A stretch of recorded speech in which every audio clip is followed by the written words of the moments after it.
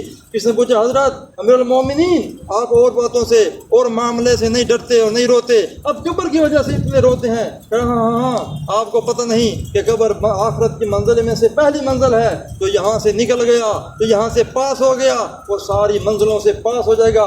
تو اگر یہاں پر پھنس گیا تو وہ آگے منزلوں پر بھی پھنس جائے گا. اس لیے آتا ہے کہ جب انسان نیک بندہ مرتا ہے، اس کو قبر میں جب لے کر جاتے ہیں تو اگر وہ نیک ہوتا ہے تو اللہ کا حکم ہوتا ہے، اللہ کا اعلان ہوتا ہے اور وہ بندہ سنتا ہے.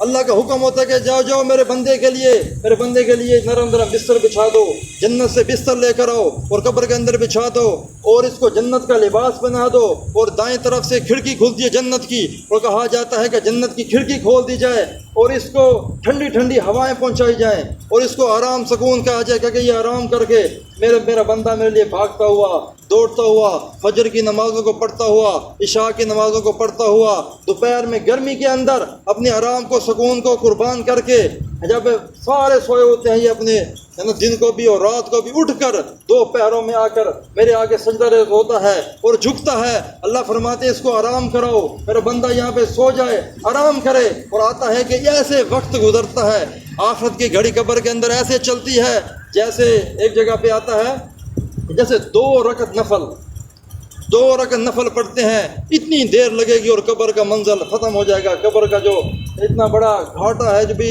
آنے والا جو قیامت تک ہے، 2 نفل کی جگہ اللہ پاک وقت کو گزار دیں گے. اور ایک دوسری جگہ پہ ہے جیسے 100 تسبیح کے دانے بندے پڑھتے ہیں، کتنی دیر لگتی ہے؟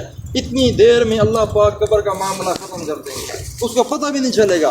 اور جو بندہ گنہگار ہے، اللہ کا نافرمان ہے، اللہ کا باغی ہے، اس کے لیے بھی اعلان ہوتا ہے. فرمایا جاتا ہے کہ جہنم کے اندر سے بستر لایا جائے، آگ کا بستر لایا جائے، آگ کا بستر، اور وہ آ کر قبر کے اندر بچھایا جاتا ہے اور اس کو اوپر سلایا جاتا ہے. وہ فرمایا جاتا ہے اس کو آگ کے کپڑے پہنا دو اور آگ کا بستر اس کے اوپر بچھا دو اور جہنم کی کھڑکی کھول دو تاکہ اس کو پتہ چلے کہ یہ اللہ کی بغاوت کر کے آیا ہے، اللہ کے حکموں کو توڑ کر آیا ہے، یہ اپنی منمانی اپنی من چاہی زندگی گزار کر آیا ہے کہ یہ پھر پچھتائے گا، روئے گا، چلائے گا، اتنا چلائے گا، اتنا روئے گا. آتا ہے کہ اس کی آنسو ختم ہو جائیں، اس کی آنسوں سے آنسو نہیں ختم ہو جائے، پھر خون شروع ہو جائے، وہ خون بھی ختم ہو جائے، پھر وہ پیپ شروع ہو جائے. اب وہ پیپ کے اندر انسان کی اگر پیپ کے آنسو رونے کے اندر اگر وہ کشتیاں چلیں، حالانکہ انسان کے اتنے آنسو نہیں ہیں، اگر کشتیاں چلائی جائیں، اگر وہ کشتیاں چلے تو پھر بھی جب وہ رو کر اللہ سے معافی مانگے اللہ معاف نہیں فرمائے. میرے بھائیو آج موقع ہے لیکن انسان دھوکے میں پڑا ہوا ہے. انسان دنیا کی رنگینی کو دیکھ کر، دنیا کی ہلچل کو دیکھ کر، دنیا کے نظام کو دیکھ کر اس نے سب کچھ بھلا دیا. اس نے اللہ بھی بھلا دیا، اللہ کا رسول بھی بھلا دیا، اس نے آخرت بھی بھلا دی، اس نے جنت بھی بھلا دی. اس کو ہوش بھی نہیں ہے کہ میں کیا کر رہا ہوں، میں کہاں جا رہا ہوں. اس لیے ایک بزرگ فرما رہے تھے جگہ جی لگانے کی دنیا نہیں ہے، یہ عبرت کی جا ہے، تماشا نہیں ہے. ہم نے آج تماشا بنایا ہوا ہے، ہمیں ہوش بھی نہیں ہے. میرے بھائی ہم نے مر جانا ہے، مر کے اللہ کے سامنے جانا ہے، اللہ کے سامنے پیشی ہونی ہے. اللہ نے پوچھنا ہے اے میرے بندے بتا میرے لیے کیا کر کے آیا ہے، اے میرے بندے بتا میرے لیے کیا کر کے آیا ہے. بولا وہ آتا ہے کہ ایک بزرگ تھے مولانا احمد علی لاہوری رحمۃ اللہ، مولانا احمد بن حنبل رحمۃ اللہ. وہ آتا ہے کہ جب ان کو انگریزوں نے مار کر بیچاروں کی جان نکل گئی، جب وہ اللہ کے راستے میں شہید ہو گئے، جان نکل گئی، تو ان کی روح کو جب آسمان پر لے جایا گیا، اللہ کے سامنے پیش کیا گیا، تو اللہ نے پوچھا اے احمد کس کے لیے مار کھائی ہے؟ اے اللہ میں نے تیرے لیے مار کھائی ہے، تو نے میرے لیے مار کھائی ہے. ہاں احمد تو نے احمد بن حنبل کے بعد ہاں تو نے میرے لیے مار کھائی ہے. وہ فرشتوں سے کہا اے فرشتوں پردہ ہٹا دو جب تک قیامت قائم نہ ہو اس احمد کو میری زیارت کرنے دو، میرا دیدار کرنے دو. چھوٹی سی قربانی، چھوٹی سی قربانی اور اتنے بڑا نظام کہ قیامت تک اللہ کا زیارت اور اللہ کا دیدار کرتے رہیں۔ میرے بھائیو ہم بھی کچھ کر کے مرے۔ حضرت سعد بن معاذ جب دنیا سے تشریف لے کر گئے، جبریل علیہ السلام آئے نیچے اور آ کہا یا رسول اللہ کون دنیا سے چلے گئے، کون شہید ہو گیا، کون فوت ہو گیا؟ فرمایا کیا ہوا؟ کہ اوپر اللہ کا عرش خوشی کے مارے ہل رہا ہے، خوشی کے مارے ہل رہا ہے۔ اللہ کے رسول نے دیکھا کہ میرا سعد بیمار تھا، اللہ کے رسول نے دوڑ لگائی، جب سعد کے پاس پہنچے دیکھے تو دنیا سے انتقال کر چکے، دنیا سے انتقال۔ اور فرمایا کہ کیا فرمایا؟ کہ اللہ کا عرش ہل رہا ہے، خوشی سے وہ جھوم رہا ہے۔ کیوں جھوم رہا ہے؟ کہ کوئی آ رہا ہے، کوئی نیک آ رہا ہے، کوئی اللہ والا آ رہا ہے۔ میرے بھائیو ہم بھی ایسی موت مریں، ہم بھی ایسے اللہ کو راضی کر کے مرے، ایسے نہ مریں کہ زمین و آسمان بھی حیران ہو، زمین و آسمان بھی دیکھ کر خوش ہو رہے ہوں۔ کوئی جب نیک بندہ مرتا ہے تو زمین و آسمان روتی ہیں، روتا ہے، اور زمین بھی کہتی ہے، آسمان بھی کہتا ہے کہ اللہ تیرا نیک بندہ چلا گیا، اس کے سجدوں سے میں آباد تھی، اس کے آسمان کے میرے چھت کے نیچے یہ اللہ کرتا تھا، یہ سجدے کرتا تھا، آج یہ چلا گیا، مجھے بڑا دکھ ہوا، مجھے بڑا غم ہوا۔ اور جب بدکار اور جب باغی اللہ کا مرتا ہے تو یہ زمین و آسمان خوش ہوتے ہیں، کہتے ہیں اچھا ہوا کہ مر گیا، اچھا ہوا کہ مر گیا، میرے پیٹھ کے اوپر یہ گناہ کرتا تھا، یہ زنا کرتا تھا، یہ چوری کرتا تھا، یہ شراب پیتا تھا، یہ غفل کرتا تھا، کتنے گناہ ہیں، یہ رشوت لیتا تھا، یہ سود کھاتا تھا۔ آج بینک کھلے ہوئے ہیں، نام تو عائشہ ہے لیکن سود کا کاروبار چلایا گیا ہے، نام عائشہ رکھا گیا، کام کاج میں سود کا چل رہا ہے۔ مسلمان اتنا نیچے گر گیا کہ اللہ کو بھول گیا۔ میرے بھائیو کتا ایک روٹی کھا کر وفا کر جاتا ہے، کرتا ہے کہ نہیں کرتا ہے؟ آپ نے کبھی کسی دیہاتوں میں کہیں دیکھا ہوگا جو کتا پالتا ہے اس کو 2 روٹیاں پھینکتا ہے، 2 روٹیاں ڈالتا ہے، لیکن ساری زندگی کو وفا کر جاتا ہے، ساری زندگی وہ کہتا ہے چاہے مارتے رہو، چاہے کچھ مرتی کرتے رہو، تمہارا در چھوڑ کے نہیں جاؤں گا۔ آپ جا کر کسی کے گھر پر دیکھیں جو کتا بنا ہوا ہو، اس کو مارتے ہیں، وہ اس کو دھکے دیتے ہیں، کہتے مار دو، دھکے دے دو۔ تمہارے گھر سے روٹی کھائی ہے، تیرے گھر کا پانی پیا ہے، نہیں چھوڑ کے جاؤں گا۔ اور میرے بھائیو آج اللہ نے کتنا اناج کھلایا، اللہ نے کتنا پلایا، کتنا ہمیں سلایا، پھر بھی انسان اللہ سے غافل ہے۔ رب کعبہ کی قسم، میرا رب نہ چاہے انسان کو نیند نہ آئے، میرا رب نہ چاہے رات کو انسان کو نیند نہ بستر پہ کروٹ بدلتا رہے، میرا رب نہ چاہے انسان کا لقمہ اندر نہ جائے۔ جب تک میں رب کا حکم نہیں ہوتا لقمہ اندر نہیں جاتا، میں رب کا حکم نہیں ہوتا رات کو نیند نہیں آتی۔ نیند بھی ایک مخلوق ہے، میں رب کے حکم کے علاوہ نہیں آتی۔ جب میں رب چاہتا ہے تو یہ نیند آتی ہے، میں رب نہیں چاہتا تو یہ نیند نہیں آتی۔ میرے بھائی ہم اللہ کے کتنے سینکڑوں نعمتوں کو ہم کھا بھی رہے ہیں، پی بھی رہے ہیں، استعمال بھی کر رہے ہیں، اس کے بدلے میں کیا کر رہے ہیں؟ اسی کی بغاوت کر رہے ہیں، اسی کی نافرمانی کر رہے ہیں، اسی کے آگے جھکنے سے انکار کر رہے ہیں۔ میرے بھائی کبھی ہم نے سوچا جو ہمارا کام کر دے ہم اس کے پیچھے بھاگے پھرتے ہوتے ہیں، یار میرا اس نے کام کر دیا، میرے مشکل وقت میں کام آیا تھا، میری مجبوری میں یہ کام آیا تھا، آتا کہ نہیں آتا؟ کسی کا داخلہ نہ ہو رہا ہو اور بھائی کرا دیں، کہتے یار تم نے مجھ پہ بڑا احسان کیا ہے جی۔ کوئی کسی کا کام پھنسا ہوا ہو اور بھائی کرا دیں کوئی، کہتا یار تم نے میرا بڑا احسان کیا ہے، میرا اس وقت کام ہے جس وقت سب چھوڑ گئے تھے۔ میرے بھائیو اس رب کی بغاوت نہ کریں، اس رب کی نافرمانی نہ کریں، اس رب کی طرف سے منہ نہ موڑیں، یہ نہ کہ قیامت کا دن ہو بھی اللہ بھی ہم سے ناراض ہو، جی اللہ بھی ہمیں کہہ رہا ہو کہ لے جاؤ اٹھا کے جہنم میں پھینک دو۔ ایسا نہ ہو میرے بھائی۔ تو موت سے پہلے اللہ کو راضی کرنا، اللہ کی رضا والی زندگی گزارنا، آپ صلی اللہ علیہ وسلم والی زندگی گزار کر میرے بھائیو محمدی بن کر جینا اور محمدی بن کے مرنا۔ جی محمدی بن کیسے؟ کہ ویسا لباس ہو، ویسا کھانا پینا ہو، ویسے سفر تجارت ہو، سارے معاملات ایسے ہوں کہ اللہ کے احکامات اور نبی والی زندگی ہم گزاریں۔ پھر دیکھیں اللہ پاک کیسی دنیا بناتے ہیں، برکت والی زندگی عطا فرمائیں گے، خوشیوں والی، رحمتوں والی، اللہ اپنی مہربانی والی زندگی عطا فرمائیں گے۔ پھر مال چاہے نہیں بھی ہوگا، دل میں سکون ہوگا، چہرے پہ مسکان ہوگی، چہرے پہ مسکراہٹ ہوگی، انسان کو پورا من سکون ہوگا۔ اگر انسان کے پاس اگر مال بھی ہو، سارا کچھ ہو، لیکن اللہ ناراض ہو تو اندر دل بے چین ہوگا۔ اندر دل میں سکون ہی ہوگا. الا بذکراللہ تطمئن القلوب. فرمایا کہ جو دلوں کا جو ہے سکون ہے، جو اطمینان ہے، کس کے اندر ہے؟ اللہ کے ذکر میں. اللہ کے ذکر میں ہے. ہم قرآن کی تلاوت کریں، صبح صبح اٹھ کے قرآن کی تلاوت کریں. ایک وقت ہوتا تھا کہ صبح صبح لوگوں کے گھروں سے قرآن کی تلاوت کی آواز آیا کرتی. آج صبح صبح اب دیکھیں ہم اٹھتے موبائل اٹھاتے ہیں، موبائل دیکھتے ہیں. ایک وقت تھا کہ صبح صبح لوگ اٹھ کے سب سے پہلے قرآن اٹھاتے تھے، قرآن کی زیارت کرتے تھے. یہ واحد شاید اس کو دیکھنا بھی ثواب، اس کو پکڑنا بھی ثواب، اس کو چومنا بھی ثواب. میرے بھائیوں، ہم صبح صبح اٹھ کے قرآن کھولیں، قرآن کو پڑھیں. موبائل تو ہر وقت ہمارے قریب ہوتا ہے، ہمارے پاس ہوتا ہے. آج ہم انگریز نے ایسی محنت کی، انگریز نے ایسی ہم پر ایسے دنوں کی دنیا ہماری بدلی، ایسی اس نے قربانی کی، ایسی اس نے مشقت اٹھا کر، ایسی اس نے محنت کر کے لوگوں کے دلوں پر ایسی محنت کر دی کہ ہمارے دل اس انگریزوں کی طرف پلٹ گئے ہیں. رات کو سوتے ہیں موبائل صاحب، صبح اٹھتے ہیں سب سے پہلے دیکھتے ہیں کس کا پیغام آیا ہوا ہے، کس کا میسج آیا ہوا ہے. سب سے پہلے دیکھتے ہیں کہ میرے فلاں دوست کا، فلاں فرینڈ کا میسج آیا ہوا ہے. کبھی یہ بھی دیکھا کہ رب نے جو میسج بھیجا، کہ رب نے پیغام بھیجا، یہ اللہ نے کلام بھیجا، اس کو اٹھ کے ہم کتنا پڑھتے ہیں کہ رب نے مجھے کیا بتلایا، رب نے ہمیں کیا سکھلایا، رب نے کیا حکم کیا. کبھی ہم نے سوچا بھی نہیں. تو آج سے نیت کرتے ہیں کہ سب سے پہلے صبح اٹھ کر قرآن کھولا کریں گے، قرآن کی تلاوت کیا کریں گے. صبح سورۃ یاسین پڑھیں، شام کو سورۃ ملک پڑھیں. جو سورۃ ملک رات کو پڑھ کے سوتا ہے، میرے نبی نے فرمایا، مفہوم ہے کہ قیامت کے دن یہ سورۃ ملک اللہ کے ساتھ جھگڑے گی، اللہ کے ساتھ جھگڑے گی اور کہے گی کہ اللہ یہ مجھے روز پڑھنے والا ہے، یہ مجھے روز تلاوت کرنے والا ہے. اے اللہ یا تو اس کو جنت میں بھیج یا تو مجھے قرآن سے نکال دے. کبھی ہو سکتا ہے کہ قرآن سے سورت نکل جائے؟ یہ تو پکی بات ہے کہ وہ جنت میں جائے گا، جنت میں جائے گا. اور میرے بھائیو کتنی دو پیج ہیں، دو ورقے ہیں.